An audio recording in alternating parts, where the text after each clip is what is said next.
Todo comienza en el Génesis. Imagina la nada absoluta, y de pronto, una voz, sea la luz.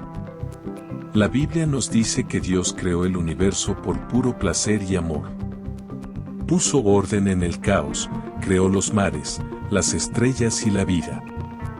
Al final, creó al ser humano, Adán y Eva, dándoles un propósito, cuidar de este mundo y vivir en comunión con él. Pero aquí aparece el primer gran conflicto. El ser humano, queriendo ser su propio Dios, decide desobedecer. Esto es lo que conocemos como la caída. No fue solo comer una fruta, fue una ruptura de confianza. El pecado entró en el mundo y con él, el dolor, la muerte y la separación. La humanidad se alejó tanto que el mundo se llenó de violencia. Aquí es donde vemos historias impactantes como la de Noé. Ante un mundo corrompido, Dios envía un diluvio para limpiar la tierra, pero salva a Noé y su familia en una barca gigante para dar una segunda oportunidad. Sin embargo, el problema seguía ahí, el corazón humano seguía inclinado al mal. Dios no se dio por vencido. Decidió formar una familia para bendecir al mundo. Llamó a Abraham, un hombre común de Mesopotamia, y le hizo una promesa: aunque eres anciano y no tienes hijos, tu descendencia será como las estrellas del cielo. De Abraham nació Isaac, luego Jacob, y así nació el pueblo de Israel. Pero las cosas se pusieron difíciles y terminaron esclavizados en Egipto por 400 años. Aquí surge la figura de Moisés.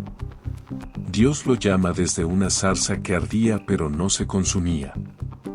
Tras 10 plagas legendarias y la división milagrosa del Mar Rojo, Moisés libera al pueblo.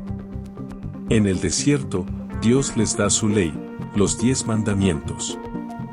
No eran reglas para oprimir, sino un manual de convivencia para un pueblo que iba a vivir en la tierra prometida.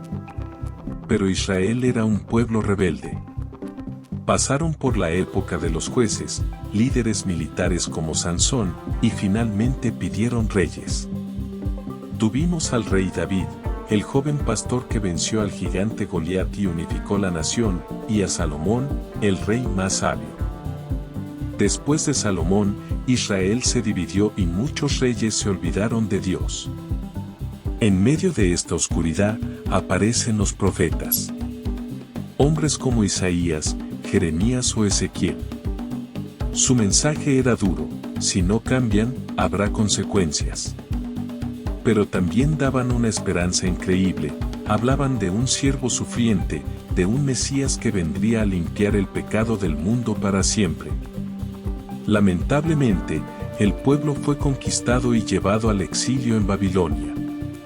Cuando finalmente regresan a su tierra, el Antiguo Testamento se cierra. Siguen 400 años de silencio absoluto. No hay profetas, no hay nuevas escrituras. El mundo está en pausa, esperando que la promesa de los profetas se haga realidad bajo el dominio del Imperio Romano.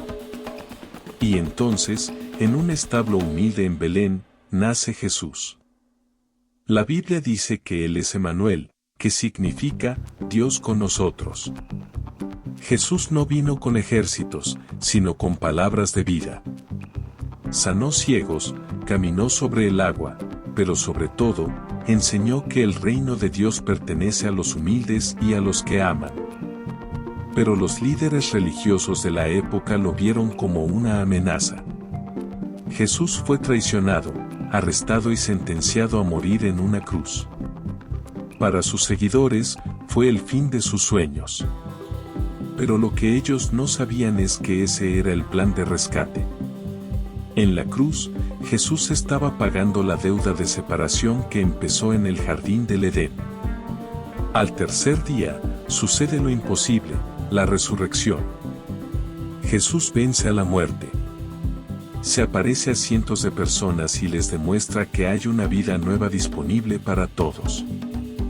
Antes de volver al cielo, Jesús les da una misión: vayan por todo el mundo. En el libro de Hechos, vemos como un pequeño grupo de pescadores asustados, empoderados por el Espíritu Santo, transforman el mundo entero. Nace la Iglesia. Aparece Pablo, un antiguo enemigo de los cristianos que se convierte y viaja por todo el Mediterráneo fundando comunidades. Escribe cartas, las epístolas, que hoy forman gran parte del Nuevo Testamento, explicando cómo vivir esta nueva fe. Finalmente, la Biblia cierra con el Apocalipsis. Más que monstruos y fin del mundo, es un libro de victoria. Nos muestra a Jesús regresando para poner fin al mal, a la enfermedad y a la muerte. Muestra una Nueva Jerusalén, donde Dios vuelve a caminar con el ser humano, como al principio. Es el final feliz de la historia más grande jamás contada. Espero que este viaje te haya servido para entender mejor este libro fascinante. Si te gustó, no olvides darle like y suscribirte.